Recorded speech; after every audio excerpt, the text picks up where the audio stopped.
Hello everyone, welcome back to J and H in the Comic Wasteland. I am Jay, that's H, and this is J también. J We're just gonna J square, we're just gonna go with that. Well, J square would imply his name is JJ, you know, it's like J Junior. Anyway, this week we are here to That one hurt a little bit. It's like high school all over again. We're here to discuss Ed Brubaker and Sean Phillips' Kill or Be Killed by Image Comics. Damn.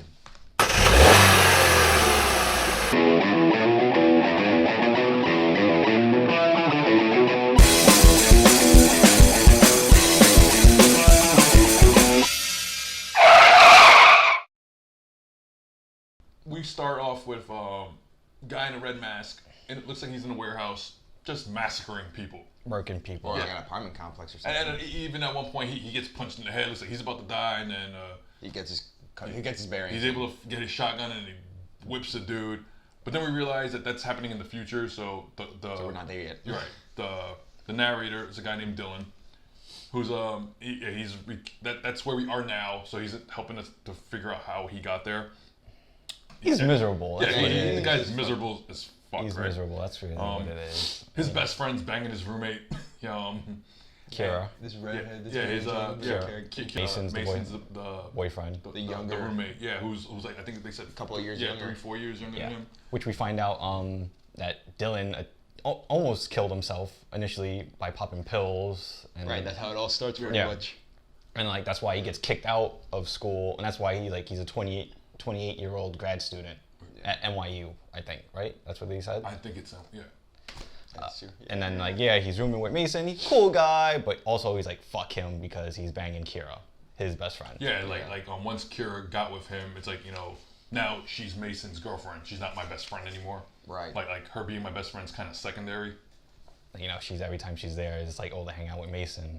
And he's able to cope with it for the most part until one night he overhears them talking about him, and she says about how sorry she just feels for him, and that sends him over the edge. Yeah, literally sends him over the edge. That sets him off because that night he ends up going up to his roof and in his mind further proving that he just can't do anything right. He doesn't, Can't even kill himself right. Right, he can't even kill himself right. He starts realizing, oh shit, I want to live. Oh no. He has that moment. Okay. And then he gets hung up on laundry lines. A rug saves him, and then he lives falling from like 6 stories high. But But then he sees something in the corner of his eye. Then he sees something in the mirror. Then he sees something in the closet. Then he sees something coming out from the near the foot of his bed saying, "Remain calm." This black shadow devil-looking thing is demon. Yeah. Tells him that So motherfucker, you think you survived by yourself? Right. That's not what happened. Wrong, fool. Yeah. So what I need you to do is a life for a life. Okay. And you see the news. Could consider this rent for you. Want to keep living? If you want to keep living. This is what you gotta do. At first, Dylan's like, I must have hit my head. I must be concussed. I must be going crazy. Then the demon breaks his arm. It's like, wait, either I broke my arm or there is a demon. So Kyra comes in and she's like, dude, what the hell? And he's like, oh, I fell out of bed because who's gonna believe that a demon broke his arm? Yeah, exactly. But the demon tells him, you need to kill an evil person. Was it once a month? Once a month, or I'm gonna come to collect your soul. Like you die. That's true. He starts getting ill, like really, really ill. Yeah, he gets like violently sick, and then he ends up getting the shit kicked out of him in the street with 2 homeless dudes. Just because basically the demon kind of. Yeah, the demon pushed that. You have one more day. Right. When the month was almost up initially. Issue 2, is he's really scrambling to kind of he come to terms with the fact that he has to do this. He hits up his drug dealer friend, like, dude, can you get me a gun? Why? What? Even the drug dealer's like, wait, I don't even carry a gun and I sell drugs, It's like, he's like, I don't know, dude, I thought you'd be connected with these things. Like, why don't you have a gun? That's when he had that epiphany where my pops, he found a loaded gun in his pops. And he hid it. Yeah. In his effects, yeah. And then that's when he also remembers. That's where he also remembers that one of his friends that used to look at his pops magazines, was saying how his older brother basically molested him. Yeah.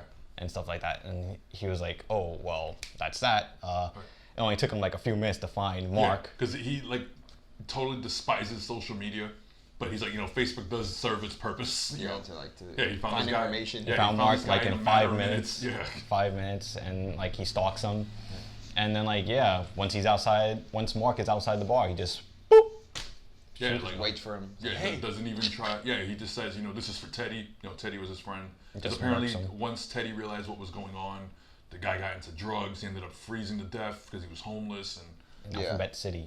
That's it. So he was like, yeah, this is for Teddy, and just shoots the dude in the face.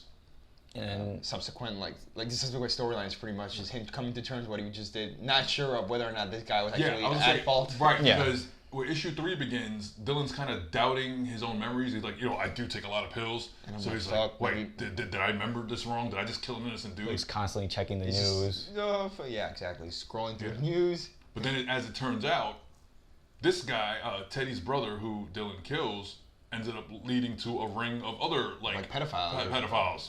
I'm like, whoa. So Dylan's having that moment where he's kind of feeling good about himself. It's like, fuck. But like Fuck yeah. throughout the whole time, like the whole day, it's like him and Kyra Just hanging out, just trying to. hanging out. They try to go to like the cyclone in Coney Island in the middle of winter. Oh, because what we forgot to say was like Kyra and him are having like an affair, sort of. Yeah, whenever weird. Mason's not around. Yeah, it's just like because she's fucked up. We learn later. Yeah, as we she's learned, fucked up. Kira used to watch her mom and like In partake in, gangbangs? getting gag banged. Like orgies. Yeah. Orgies and stuff like that. Yeah, because the third husband was a swinger. Yeah. Exactly. Yeah. She was married multiple times. And, Yeah, I think they say that she ended up having 4 or 5 husbands. I think. it was. Yeah, just a few. She's gone through, but she was saying like her mom would always like change her She was, persona. Right. Like a sociopath. She's a sociopath. Right. A chameleon, right? Yeah. A chameleon. Chameleon. Yeah. To fit in with whoever she was married to in the current moment.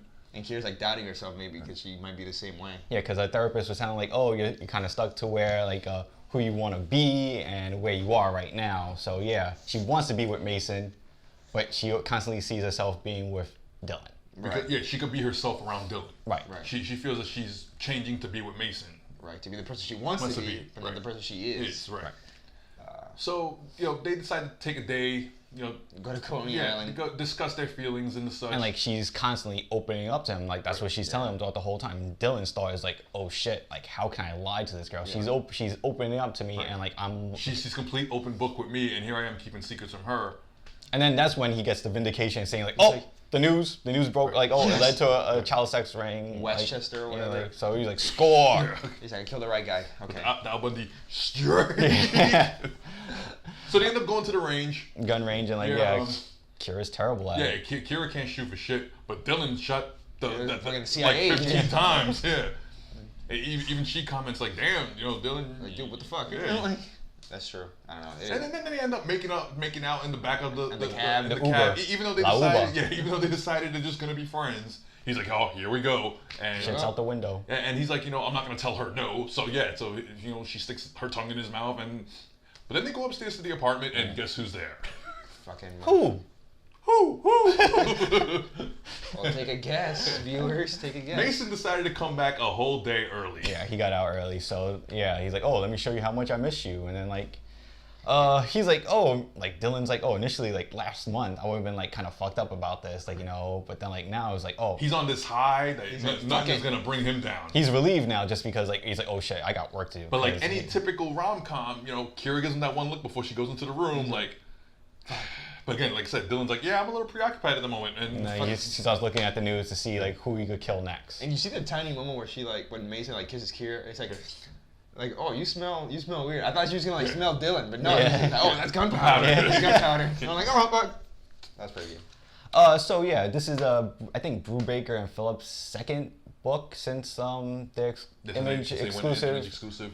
You got. Well, no, they had Fatale, and then they did like the Fade Out. But I think the Fade Out started like the whole exclusive thing. The current exclusive run. Yeah, like it's like they're 5-year exclusive, and like they don't have to even pitch it. They can just go. They just do it. It's automatically greenlit. Right. Okay. So this is like their take on the whole killer vigilante genre. Yeah. And stuff It's like like that. kick ass, like kick No, up another notch. if you follow Brubaker and Phillips, they do these very noirish, more grounded Books. books. Like I said, there's Criminal. The Fade Out, Fatale. Even something like their Wildstorm work with Sleeper. Even though it was in the world of superpowers, it still had that very grounded street level feel to it. It's only 3 issues in too, so perfect time to like catch Jump up. in, yeah. Good. And so see you next time, guys. I don't know when I'm gonna be here next. But you'll be here at some point. So. Yeah, definitely. So keep keep watching. Send them the hate mail. J? That's J H J2. Wasteland. Oh, J squared. Wasteland. Yeah. We'll See you next guys time. soon.